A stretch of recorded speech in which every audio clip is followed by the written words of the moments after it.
Hello everyone, and I'm fucking back. Like, when I got back from fucking school, I was like, yes!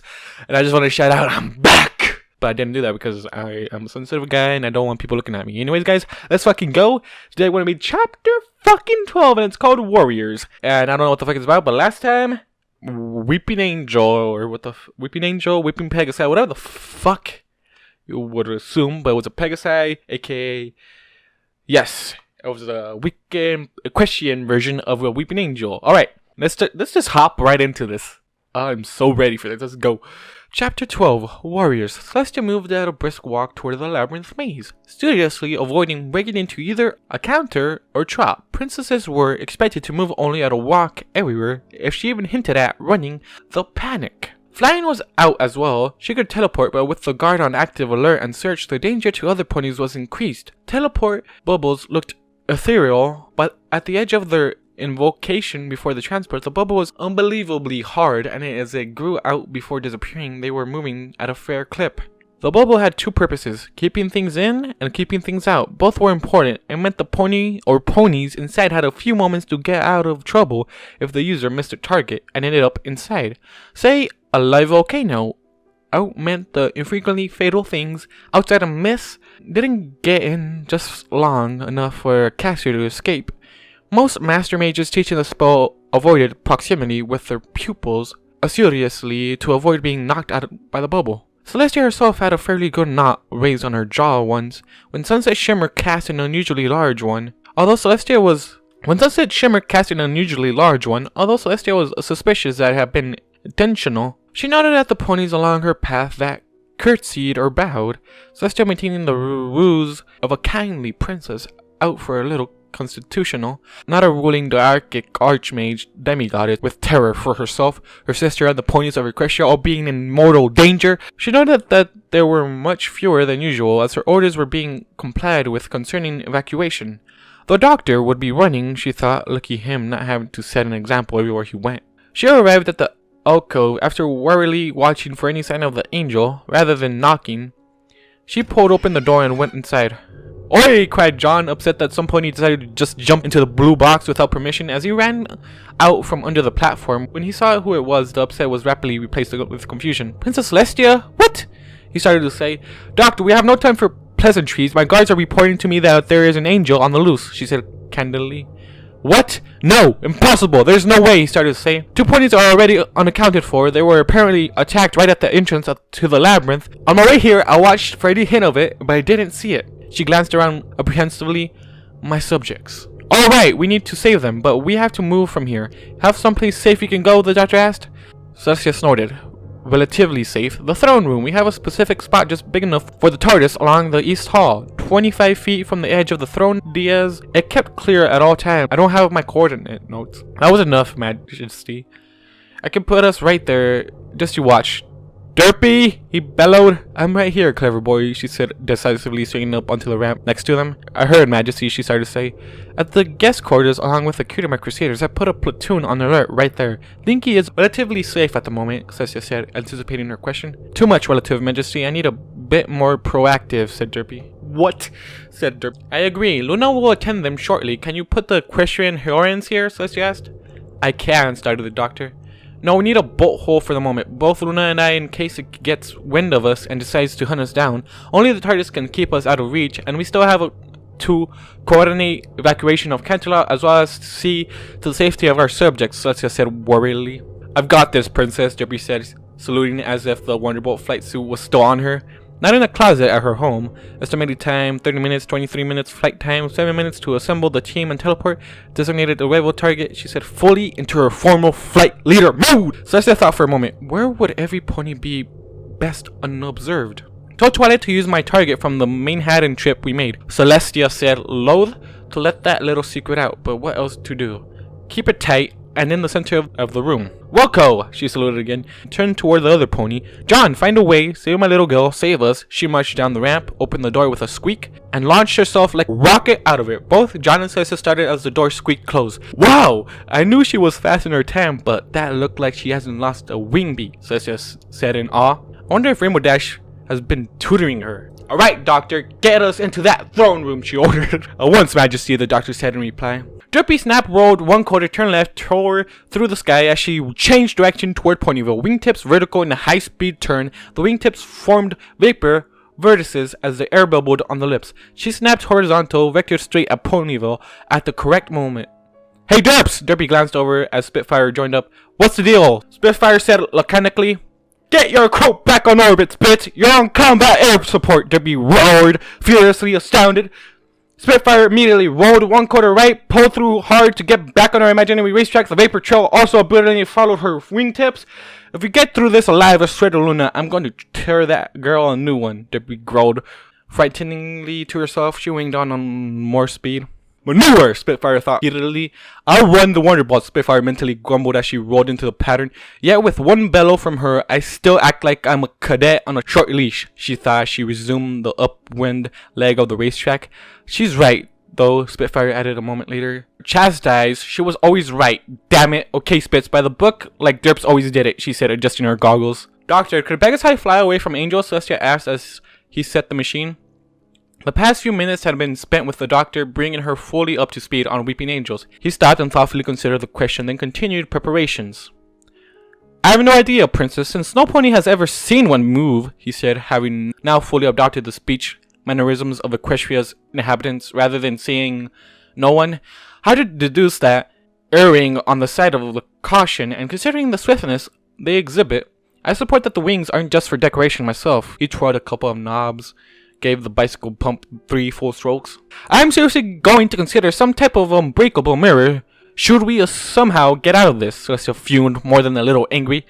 My bipedal counterpart once considered spectacles or a sort of helm, actually rather brilliant, if I do say so myself. If continuous, uninterruptible internal self-illumination were a part of it, he hadn't thought that part of at the time, not currently useful at the moment for us though. I've got a spell for that, Celestia remarked slyly. Well then, problem solved for any in the future. Luna was absolutely right. Magic does have its uses, eh? He said cheekily as he sat the TARDIS into motion. Derpy swiftly flew into Ponyville, deciding to touch down on Twilight's balcony rather than the front door. She trotted inside anxiously. Twilight, she called, a voice sounded from the bedroom. Derpy, I didn't hear the door. What? No time, Princess. Locate and assemble the main 6. Discard 2. Be ready to teleport, she said as she glanced at Twilight's cuckoo clock. Wow, 20 minutes en route? Pretty good, and 10 minutes with every pony. The main hat and trip, target, and Cadillac, whatever that means. Anything I can do to help? She said tersely. Twilight looked at her worried face, chucked off the questions. Get Rainbow Dash. She'll be somewhere around here, usually at Sweetapple Acres, on a dream bench, or on a cloud between here and Cloudsdale. I'll get every pony else. How bad? She finally asked. Extremely bad, a weeping angel. Derpy was shocked at the rude words. Pretty sophisticated, intelligent, Twilight knew, and she was definitely sure at least one of the statements was physiologically impossible to perform. As Twilight teleported for Fluttershy's, Derpy tore off for altitude and finding Rainbow Dash. Twilight popped into the living room at Fluttershy's house as 2 heads lifted in surprise. Twilight! Discord started to say. Twilight suddenly had a brainwave. Discord, can you find and teleport all of us? 6, yourself, and Derpy? Twilight had discovered during her dabbling in chaos magic that Discord could do certain things with his skills that she couldn't. To make it work required unusual mindsets. The chocolate milk thing in particular had revealed a great deal. Discord invoked chocolate milk because that's what clouds rained down in his mind. He could exclude any other type of precipitation because his perceptions of proper clouds didn't allow for snow, rain, or fog. It allowed chocolate milk. So that was what came down. And that was why Twilight couldn't manage much more than that dark, bitter spray she conjured up.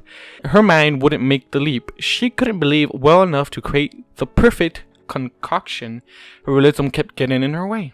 She could find all of them, one after another, if given enough time and with enough energy, gather the group together, even teleport them all. But the energy consumed was vast, and she'd be worn out before she even got to Canterlot.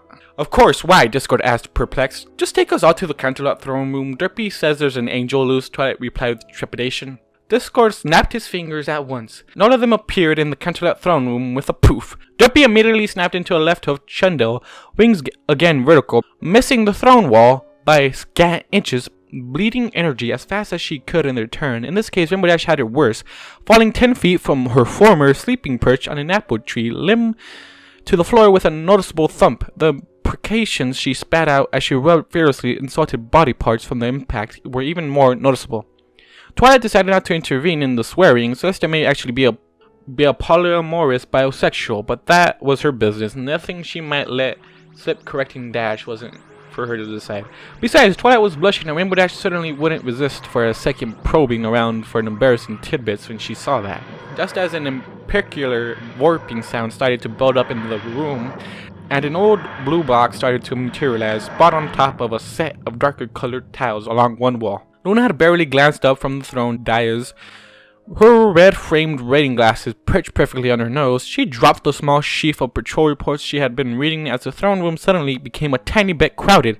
She didn't even have time to say anything as Twilight beat her to it. Girls, form a circle with Discord in the middle. Derpy, RD, pair up together. Keep watch for a pony-sized statue. Every pony, keep your eyes moving.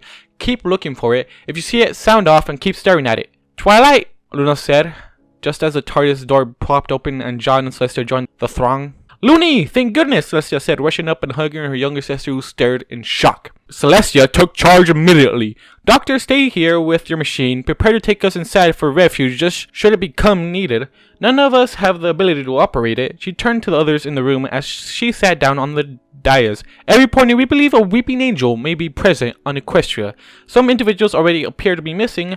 Luna, you need to see the children after we talk. We need to... A horn blasted and held its note as every pony turned toward the sound. Celestia's eyes narrowed. The clock was suddenly out of time. Every pony stay here, she commanded. She drove herself to her feet and with a brief wing flap, got up toward the sound, dread clutching at her heart.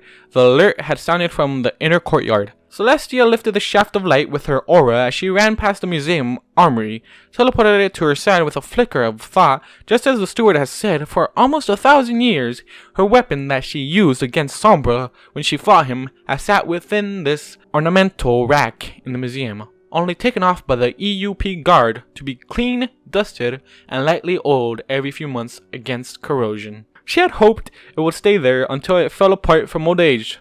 To have to use it, she couched the halberd tightly along her side.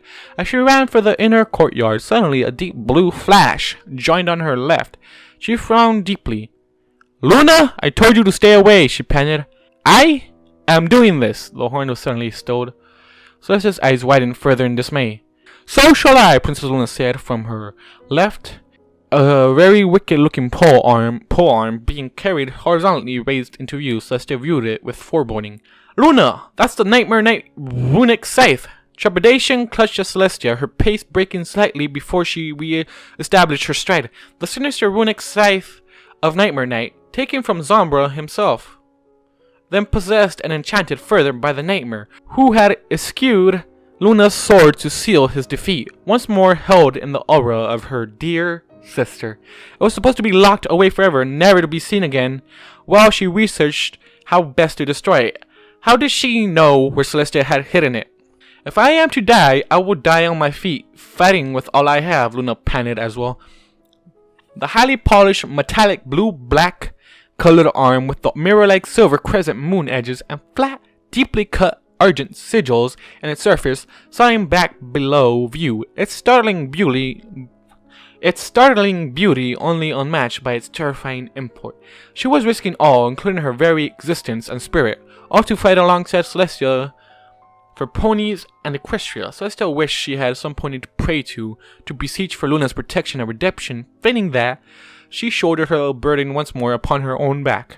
Together then, Celestia said with the firmament of the heavens in her voice, as she bent her will to the task soon at hand. They broke into the deserted, abandoned inner courtyard, save one solitary item, the angel, in the center. Its hooves were away from its face. It's hunting, Celestia breathed. The wings were frozen and lifting, but not extended. Every instinct in Celestia was rebelling, screaming at her to run, to get away as quickly as possible. She slowed to a walk as Luna did the same. She strode toward the statue, uncouching the halberd, readying for the first strike. As she passed its side, she gave it a test clout at the barrel with the reinforced base of the pommel. There was a heavy clink with no apparent damage to either the halberd or the angel. She smiled grimly. It wasn't as if she was expecting anything different, especially at this point, but the test had to be taken. She walked around to the front of the angel, careful to avoid its eyes. As she had learned from the doctor, staring at its upper body, she addressed, "Angel, we ask thee to forgive my affront to thy person. I was unforgivably clumsy and stumbled. We are the Princess Diarchy of Equestria. I am Princess Celestia, and she is Princess Luna, the rulers of this world." Luna's ears pricked up, old equestrian, formal, delicately expressed. She listened carefully. "We are well aware of thy behaviors and the predilections of thy species. Contact between us is not compatible with our linear existence. We ask that thou quit our planet forthwith and leave our presence." Luna stared in surprise. Celestia was using the royal Canterlot voice, but quietly and with amazing subtlety and control. She was trying to compel the angel to leave the planet. "Please leave us." Nothing was happening. Celestia raised her volume. "We direct thou to leave immediately and not to return amongst us forever." Luna looked at the statue being. It remained. Celestia decided to go all in. "Leave now!" Still no movement. Celestia sighed. "Celestia, isn't it locked here because we are staring at it?" Luna asked. Celestia shook her head. "Possibly, but the doctor was under the impression it could displace from this linear timeline unilaterally, without requiring it to be unobserved. Not that I expected it to. In any case, the formalities have been assuaged." Suddenly the halberd spun, then thrust forward, the heavy pommel striking the angel precisely on the chin. Celestia launched a magic bolt with her aura at the same place.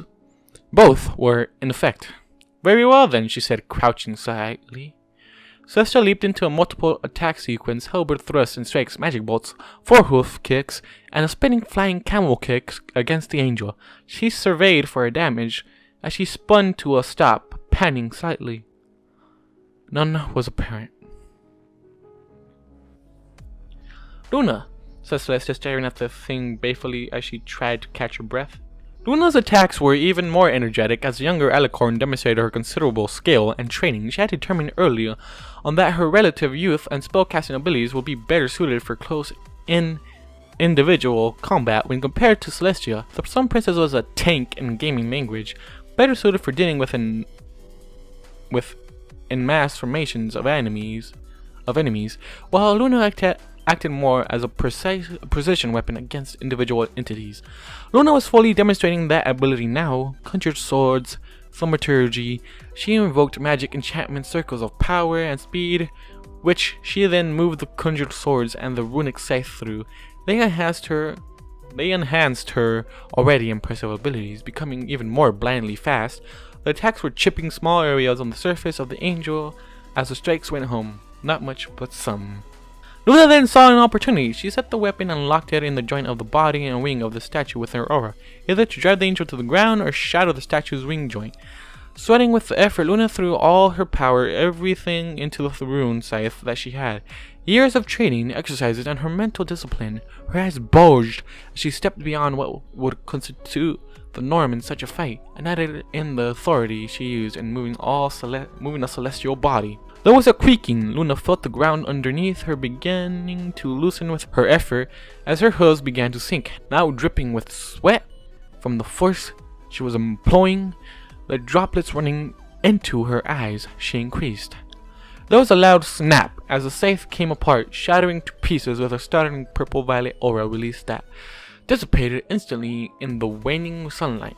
Celestia saw her fall from the corner of her eye. Not like the now heavily nicked and blended halberd was doing any more good against the creature. Strikes weren't damaging it enough as far as she could see, nor was her magic. From compulsion by the royal Canterlot voice to the energy of her magic missiles, hoof to hoof was probably proving equally as useless, and she was tiring quickly. One thing left to attempt. She spun back to the front, jammed the pommel of her halberd into the ground. Once stuck there, Celestia charged her aura, felt the ley line junction under her as she tapped the energy and tried to teleport the angel straight into her sun. The bubble formed around it at the displacement spell started, and the angel, with the surrounding spell, slowly lifted off the ground. The instantaneous flash of transport was missing, but the angel was moving. Celestia suddenly felt the weight of her star envelop her as the statue rose. The ground around her began to depress and sink under the crushing gravity as science and magic fought each each other for dominance. She fed more energy into the spell, was rewarded with the angel lifting more and sinking farther. Celestia, please don't try to go to the core of the fucking planet right now. Of Equestria? I don't know. Is it a planet or is it just land? I'm confused as fuck. But don't try to go to the core of the planet right now. She realized suddenly it wouldn't work. The more energy she put into the spell, the higher it lifted into the air, but the angel was preventing the teleport itself. She was getting into exponential energy transmission for a minuscule effect. The bubble raising slightly higher with every thematic transfer, but the more pronounced the gravitational effect became, she felt that she was lifting mass far beyond the size of her sun now. She let it go. The angel crashed to the ground a short distance away as Celestia pulled herself loose from the hyper-gravity well. Exhausted, she fell to her first knees in her belly. She continued to stare as best as she could through the haze in her vision. Malevolent thing. They were exhausted. Strike after strike, kick after kick, energy blast after energy blast. Hardly nothing. Celestia stared at it, trying not to blink, but she was so tired. Luna had fallen during her match close by and had managed to drag herself alongside Celestia, staring as well. Her head drooped. Sister, stay with me, please, she said, pleadingly, frightened. She tried to raise her head again, but she was far too worn out. I love you, Luna, Celestia whispered, her wings stretching to reach her beloved sister. I have always loved you. Two entities elsewhere in the castle had felt the magic battle, the energy of the ley line junction being tapped. Discord, Princess Twilight Sparkle asked. He nodded. That way, he said with certainty, pointing up paw. Take us there, Twilight said as she readied herself. There was a sound, a poof. Just as Celestia fell unconscious, her wing over an equally oblivious Luna. Twilight and the heroine surrounded the stone shape, forming a rough six-pointed star. It stood unmoving in the center. Derpy hovered gently just above Twilight, and Discord stood unmoving in the center. Derpy hovered gently just above Twilight, and Discord stood behind Applejack opposite her. Princess Twilight Sparkle, aghast, saw the two unmoving forms of the diarchy as her heart sank. Unconsciously, she picked the two alicorns up gently with her aura, and with reference moved them to a spot outside of the group. They nestled back down together as she set them down with infinite care. She prayed it wasn't to bury them later. She then briskly thrust the thought from her mind. Twy? Rainbow Dash started to say. Derpy spoke first. Quiet, RD. Every pony listen carefully. Do not look at the angel in the eyes. It can invoke another angel from that. Invoke it out of you. Stare at the body as long as we do not all blink together, which is very unlikely mathematically. It can't move. Staring at an angel freezes the form. It's called quantum locking, according to John. Oh dear, does this mean we somehow always have to have a group stare at it from now on? Asked Rarity. Twilight spoke up. No, we just have to stop it from moving ever again. First things first, Discord? Right here, Twilight. Can you somehow probe this thing and figure out how it does what it does? Twilight Sparkle asked. Her own instincts told her she would be able to, but maybe the Lord of Chaos could. I'm afraid not, my dear Twilight. While it's in the locked phase, it's exactly what it appears it is. A stone statue. However, somehow I get the impression I wouldn't be able to budge it an inch using my magic, even if I could, one way or another, send it to the other side of the universe. It would by some means find its way back here to hunt me, as well as the alicorns and Time's champion, and it would probably do it in an even more sneaky fashion than it already has. I'd much rather have it trying to terrify me right to my face than open the refrigerator at night looking for my slippers and find it inside. I agree, it's frightening as can be right now, but it is controlled. Pinky, I want to try something. Remember your little stunt with me against the changeling army? Sure do. You want to try that? You said if I ever do that again, you'd use Cranky Doodle as your party planner like forever, Pinky said, confused as Twilight interrupted. Didn't think at the time we would be facing a stone super being that attacks when you blink or look away either. Let's do this, Twilight said determinedly. Pinkie Pie reached around in front of Twilight's shoulders, turned her even with the ground.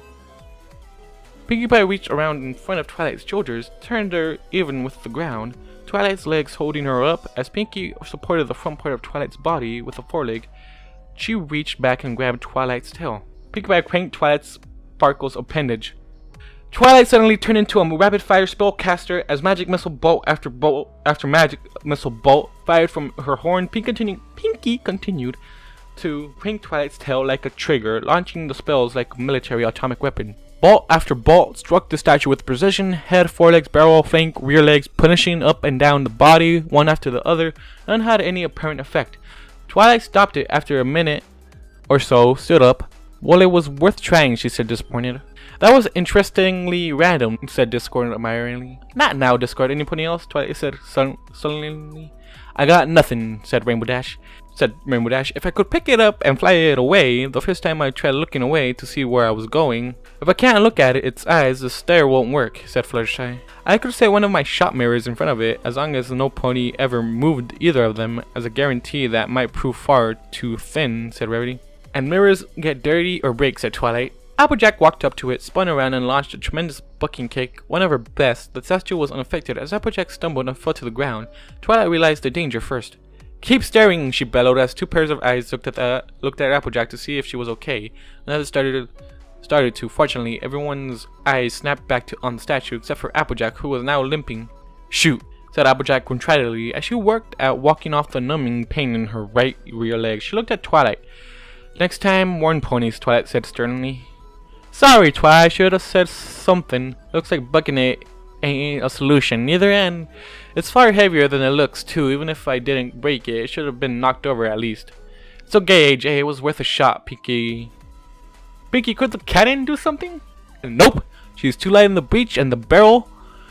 Since I have to do my thing to carry it, not a big problem with confetti for a party. Heavier stuff would overpressure, make it blow up. We don't even have a shot, chain, grape shot, or canister either. We could scrape up junk for language, metal pieces, nails, stuff like that, but we'd still have to load light. We still have to load light on powder, probably too light for that thing. Twilight was totally taken aback that Pinkie Pie sounded like a proficient cannoneer, artillery pony, or gunnery monkey. But then again, it was Pinkie Pie, and she wisely decided to drop asking about the thing for the time being, though it did sound suspiciously like Pinkie controlled her own sort of earth pony magic of some type, something Twilight had suspected for years. If they managed to get away alive and together in the right spot in time, she made a note to find out, without hiding behind bushes. Derpy suddenly had an idea. Discord, could you blow it up like the mailbox? Discord grinned evilly, snapped his fingers. A tremendous bang sounded in the courtyard, and the sooty statue still stood in the center. Discord frowned mightily. Seems like the answer to that is no, he said quietly. Derpy called to Twilight. Twilight, can you still rapid dash? What? She asked back. That flaming pony thing you do on occasion, can you still do it? If I'm angry enough, yes. What do you have in mind? Discord, Derpy said, looking at the Dranicus. How good are you at extreme cold? Exceptional. One of my favorites I use frequently. Why? He asked, intrigued. Twilight, can you do heat by shooting it? Like you do the magic bolts with Pinkie? I'll try. Twilight looked at Pinkie, set me up. Pinkie grabbed her like before, pointing her horn at the statue. Ready? She asked Twilight. I hope this works. Go, Twilight said. Pinkie began pumping her tail again. Twilight started firing from her horn once more, this time bolts of fiery heat. Again, Pinkie swept the statue top to bottom. Derpy did a shot in the dark estimate of the thermodynamic calorimetrics. Twilight was dumping into the statue, and another scientific, well-assumptive guess at the point of pyroplasticity of the figure. Twilight, how are you holding up? Asked Derpy. Okay, she said, though she was tiring and sweating profusely from the effort and the heat. Pinkie was grimacing with her exertion as well, holding Twilight with one forehoof as she drove her tail with the other. Twilight, I'm looking for thermal stressing. Go as long as you can, then holler at me. Discord has the next part, said Derpy. Twilight didn't look up from her work. Discord, get ready. I need as intense a blast of cold as you can make, directed right at the center of that thing. Everything you've got, friend, she said hopefully. He nodded, stared at the center of the statue intensely, let loose when Twilight stops. I'm near to later, Derpy. Twilight panted. Get ready, Discord, Derpy said. His paw came up. Twilight said as she collapsed, taking her and Pinkie to the ground. Probably a good thing if this worked. Now, Discord, she shouted. She hoped Twilight had heated it up enough there wouldn't be any more. As much as Twilight's blast had heated the statue to red hot, Discord dropped it to the icy stillness as the blast hit it right in the center. There was a loud crack. Derpy peered at it intently. 2 good cracks. Applejack, bucket, she yelled, silently panicked. AJ launched herself at it, spun and kicked hard again. An odd critch sound came from and several more extensive small cracks appeared, but nothing else. Disassociated, broken, not killed, wounded, Derpy mused. They may only have a few minutes before it healed. Discord, she shouted. He turned to look at her. We've only got a few minutes. Get the princesses and the equestrian Horians and get them into the TARDIS, she ordered. How? He shouted back. She pulled her key free from her mane, tossed it at the dragon kiss. Don't use your magic. The angel might sense it and come there after you. We need to run for it or fly the best all of us can. Make sure to get you and the princesses in there now. The TARDIS is protected from the displacements the angel uses. It's the safest spot in all realities for all of you. If it captures you or them, it will gain power enough to conquer all of Equestria easily. If all of you should fall. And Times Champion? Perhaps I can, he started to say. No, get all of you to safety. I'll talk with John. Maybe the two of us can clever science our way out of this. But put yourselves out of reach of it now, she shouted as she took off, winging her way back toward the palace throne room. Derpy had bolted for the TARDIS. She had the start of a crazy idea, one John would probably admire, once he finished shouting at her for jeopardizing everybody's safety. Discord uneasily watched her go. He then stared at the small key in his paw. She's right, you know, said Twilight Sparkle. She lifted the unconscious Celestia with her magical aura, as already did for Luna, and was relieved as she watched the two Alicorns breathe. I realized that, you know, Twilight, I'm beginning to dislike your being correct so frequently, I said sorrowfully as they started to sprint for the palace room. A little newsflash for you, Discord, so am I, she said, smiling grimly, running for their lives. The end. God damn it. So they wounded the fucking angel. Please guys, thank you all for watching this and doing whatever the fuck you guys do, and I'll see you guys in the next one. Goodbye. 100,000 stories have filled my head as I look for the answer.